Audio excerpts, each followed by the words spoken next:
Before we begin, viewers' direction is strongly advised. This is for educational and entertainment purposes only. Danny Devito just turned 80 years old, and his life story is both sad and amazing at the same time. When Danny was born in 1944 in New Jersey, his mom was 40 years old and already had other kids. She didn't want another baby and even said so out loud later. That must have really hurt Danny's feelings, but instead of giving up, it made him want to prove he was special and worth loving. His dad owned a candy shop and was really nice during the day, but when he drank alcohol at night, he became mean and scary. The police had to come to their house 17 times before Danny was even 15 years old because his dad got so angry when he was drunk. Danny learned to hide in closets or run to the neighbors' houses when his dad started drinking. By the time Danny was 14, his neighborhood was getting really dangerous with drugs everywhere, and 2 of his friends had already died. So Danny made a smart plan. He studied really hard, saved $237 from small jobs, and asked his church priest to talk to his parents about letting him go to a better school. His mom, who felt bad about saying she didn't want him, finally said yes. This decision probably saved Danny's life because out of his 12 childhood friends, only 3 made it to age 25 without going to jail or getting hooked on drugs. But Danny had another big problem that made his life even harder. He had a rare sickness called Fairbanks Disease that made his bones grow differently. That's why he only grew to be 4 feet 10 inches tall. But the worst part wasn't being short. It was that his hips, knees, and back hurt all the time. When he was in his 20s and 30s, his pain was so bad it felt like a 6 or 8 out of 10 every single day. Even though it hurt so much, Danny never gave up. He did his own dangerous stunts in movies and even fell down 4 times while making one movie, but he pretended it was just part of acting. He secretly gave over $12 million of his own money to help find treatments for other people with bone problems like his. Before Danny became a famous actor, he had a really weird job that most people don't know about. He was a hairstylist. He went to beauty school, studied for 1,500 hours, and graduated second in his class.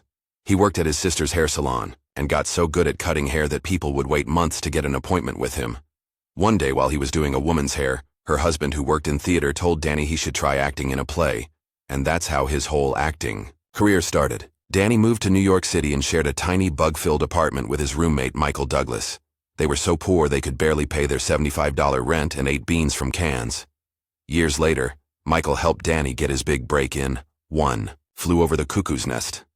But before that big break came, Danny had some really tough years. Between 1967 and 1970, he tried out for 248 different acting jobs and only got 3 small parts that paid him less than $800 total.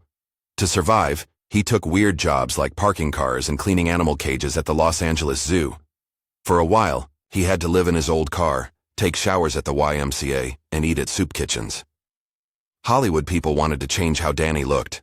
One movie studio even offered him nearly $1 million if he would get surgery to look different. But Danny said no, and actually burned the contract in a fire on the beach.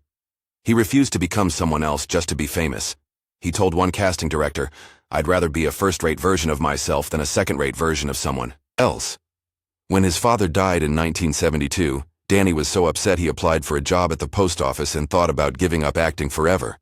But on the same day he got the letter offering him the postal job, the phone rang with an audition for One Flew Over the Cuckoo's Nest. That moment changed everything. His old roommate Michael Douglas was the producer of the movie, and Danny was only on screen for 5 minutes and 52 seconds, but he made such a big impression that people noticed him. Then in 1978, Danny made a choice that everyone thought was crazy. He gave up 3 movie roles to audition for a TV show called Taxi. His own agent told him not to do it, and everyone in Hollywood said switching from movies to TV would ruin his career. But Danny trusted his gut feeling. During his audition, he performed a full 7-minute speech that left everyone amazed. ABC TV was worried about his short height, but the show's creator threatened to quit if they didn't hire Danny. And just like that, everything changed. Before Taxi, Danny had been rejected from nearly 200 auditions in 3 years. But once the show started airing, he became famous. Within just 8 episodes, he got more than 11,000 fan letters. Louis De Palma wasn't a nice guy. He was nasty, rude, and mean. But people loved him anyway. To prepare for each scene, Danny would sit alone and quietly think about all the people who had ever rejected him. That anger and energy went straight into his performance, and it worked perfectly. In 1980, Danny won a Golden Globe, and a year later he won an Emmy. When he finally got his Emmy trophy, he just said 12 simple words: Thank you. I'm really happy about this. Taxi is the best show on television. It became the shortest acceptance speech in Emmy history. During all this success, Danny met his future wife Rhea Perlman in a weird way. She was actually dating Danny's roommate and came over to break up with him. That's when she met Danny, and they talked for 6 hours that night. Danny later said he knew within 22 minutes that he wanted to marry her.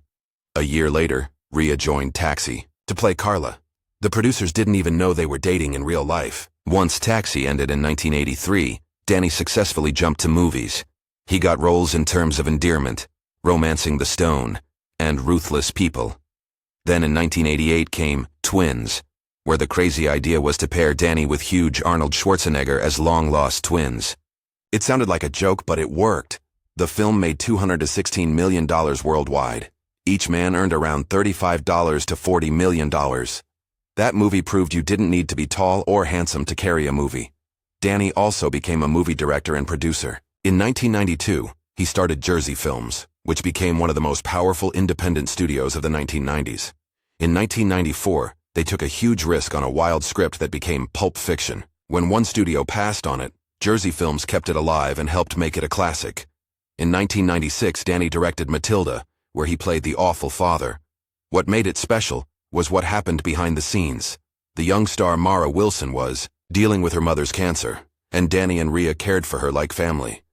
Danny even brought a near-final cut of the film to the hospital so her mother could see it before she passed away. During all this success, Danny was hiding his painful secret. He had Fairbanks Disease, that rare bone disorder that caused constant pain. Hollywood told him to keep it quiet because they said if he looked weak, he'd lose work. So he kept going, even when it hurt to stand. He finally spoke out in 2025, tired of staying silent. In 2006, at age 62, Danny joined It's Always Sunny in Philadelphia. At first, the network didn't want him, but the show creator fought hard to bring him in.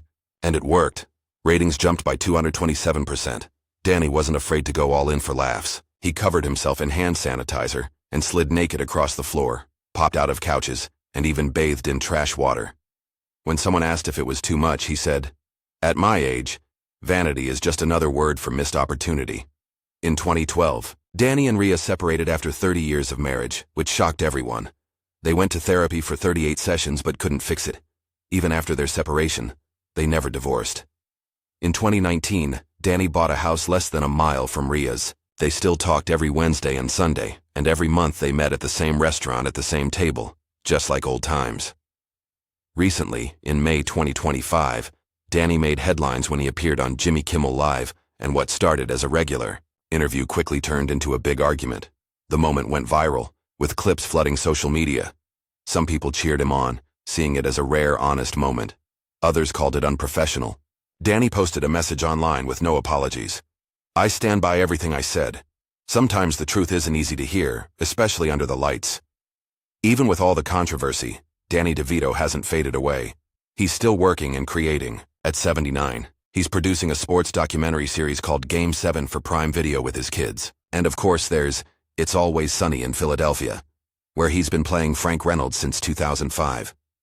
Danny's arrival turned the struggling show around, and almost 20 years later, he's still there, and audiences still love him.